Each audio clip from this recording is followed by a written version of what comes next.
Tomás de Aquino y algunas especulaciones sobre el origen del libro de Urantia. Por David Cantor, diciembre de 2023.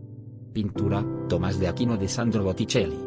La curiosidad, los rumores, los recuerdos de segunda mano y la especulación imaginativa continúan alimentando el interés en un tema de amplio interés, el origen del libro de Urantia y cómo llegó a existir. Si bien es probable que los humanos nunca conozcan la verdadera historia simplemente porque involucra cosas más allá del conocimiento y la comprensión humanos, es posible divertirnos creando una historia plausible a partir de los elementos anteriores, combinados con información del libro de Urantia, así como la historia del cristianismo. Emma Christensen, la última de los comisionados de contacto, me dijo que el trabajo sobre la revelación comenzó en la Edad Media. Otras fuentes apócrifas especifican el año 1200. A partir de los comentarios en el libro de Urantia podemos suponer razonablemente que Maquiventa estuvo presente en el planeta en calidad de gobernador general residente en algún momento de la Alta Edad Media. La Alta Edad Media, particularmente el siglo XII, vio un despertar espiritual generalizado en toda Europa. Fue la cúspide de la civilización cristiana. Había un deseo de saber más sobre Jesús, cómo vivir una vida como Cristo. El problema era que, según el escueto relato bíblico, una vida cristiana significaba pobreza, sufrimiento, preocupación por los oprimidos, rechazo de la realidad material y predicación itinerante. Las sectas disidentes que buscaban una comprensión elevada de Jesús y la encarnación lo hicieron explotando el misticismo más antiguo y las revelaciones personales de varios líderes. El resultado de esta búsqueda sincera fue una confusión cada vez mayor. El liderazgo de la Iglesia estaba furioso. Una secta disidente, los cátaros, que buscaban vivir de acuerdo con su comprensión de la vida y las enseñanzas de Jesús, vieron entre 200.000 y 1 millón de sus seguidores asesinados por la Iglesia en el año 1200. Dada esta situación, podemos apreciar a los intermedios pidiendo permiso.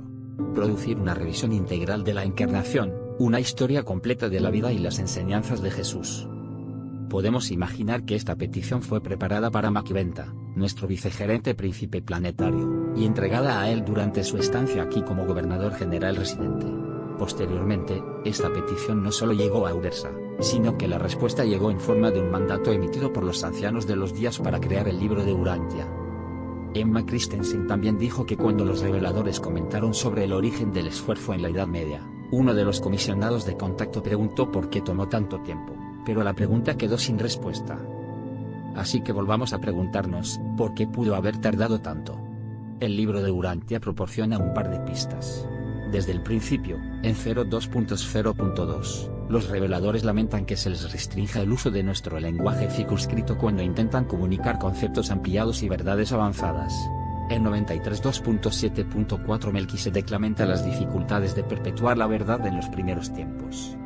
En el siglo XII, Gutenberg todavía estaba 2 siglos en el futuro.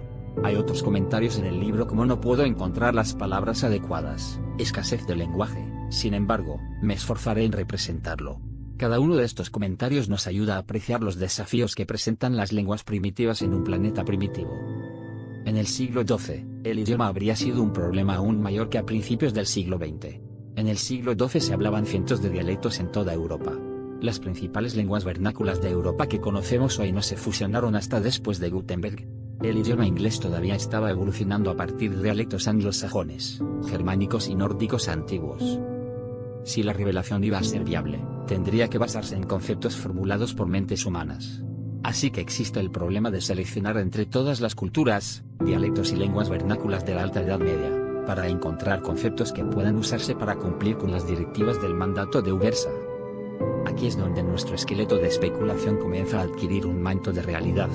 Tomás de Aquino fue un monje dominico que enseñaba teología y filosofía en la Universidad de París.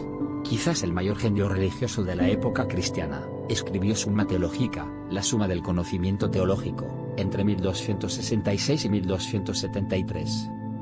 En él, Tomás planteó 512 preguntas sobre la naturaleza de la realidad que abarcaban toda la gama de categorías de interés de la época. Aquí hay un resumen básico de su trabajo. Existencia y naturaleza de Dios. La Trinidad. Ángeles. Ética y filosofía moral. Ley y gracia. Valores espirituales. La encarnación, vida y enseñanzas de Jesús. Sacramentos y la Iglesia. Escatología, el destino último de los individuos, la humanidad y el mundo. En la suma, cada pregunta va seguida de una secuencia de respuestas, cada una tomada de una fuente hebrea, islámica, cristiana y pagana, seguida de la propia respuesta de Tomás condicionada por sus creencias personales, integrada con la filosofía natural de Aristóteles. La secuencia de respuestas para cada pregunta se complementa con una colección de artículos relacionados con la pregunta, artículos tomados de escritos científicos y académicos interculturales generalizados de la época. De este modo, se incorporan a la suma un total de 3.125 artículos individuales. Es un trabajo académico impresionante. Este es el punto. La Suma Teológica de Tomás de Aquino fue la primera cosmología significativa que apareció en la cristiandad desde la Ciudad de Dios de Agustín, escrita un milenio antes. La Suma no solo proporcionó un resumen de conceptos cosmológicos ampliamente dispersos del siglo XIII, sino que, por su propia naturaleza, también proporcionó un resumen de las enseñanzas residuales de Melquisedec, al menos tal como se las conocía en Occidente y el cercano Oriente. Ahí lo tienen, la base conceptual sobre la cual podemos conjeturar razonablemente que se construyó el libro de Urantia. Pero hay más en nuestra pregunta sobre por qué tomó tanto tiempo. Hubo un gran número de variables sociales, políticas, lingüísticas, tecnológicas y religiosas en evolución que tuvieron que entrar en las proyecciones seráficas en un momento óptimo para un aterrizaje suave de la revelación en el medio mortal. En el siglo XII, las lenguas europeas estaban en constante cambio, y no fue hasta después de Gutenberg en el siglo XV que las lenguas vernáculas actuales se fusionaron en lenguas distintas. Durante los siguientes 200 años se fortalecieron y se establecieron cada vez más. Además de las preocupaciones lingüísticas, había cuestiones tecnológicas. Las imprentas se utilizaban 200 años antes de Gutenberg, pero utilizaban caracteres tallados en madera o hechos de materiales cerámicos. Gutenberg, un metalúrgico que se especializaba en la fabricación de espejos utilizados para reflejar la luz sagrada de los iconos, desarrolló una aleación para fabricar moldes que no se derretían cuando se vertía metal fundido en ellos para fundirlos. Fueron sus tipos móviles de metal los que transformaron la imprenta.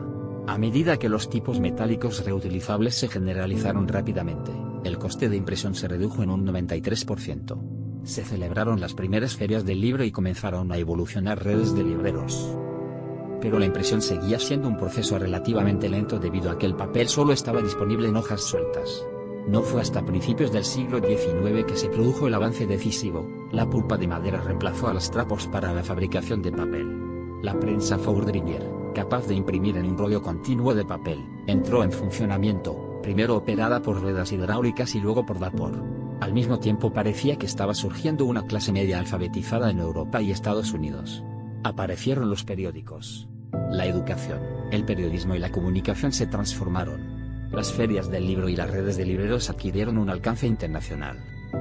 Así que esto nos lleva a principios del siglo XX, cuando la revelación comenzó a prepararse para su publicación en inglés, y posteriormente estuvo lista para su distribución global dentro de una sola generación utilizando los potenciales transformadores de una Internet global, descentralizada y a salvo de los estragos de la represión por regímenes religiosos o políticos totalitarios. Si bien muchos lectores del libro de Urantia tratan el texto como escritura, y lo ven como un reemplazo de la Biblia, me gustaría sugerir que es más razonable ver la revelación en línea directa con Tomás de Aquino y de regreso a Agustín.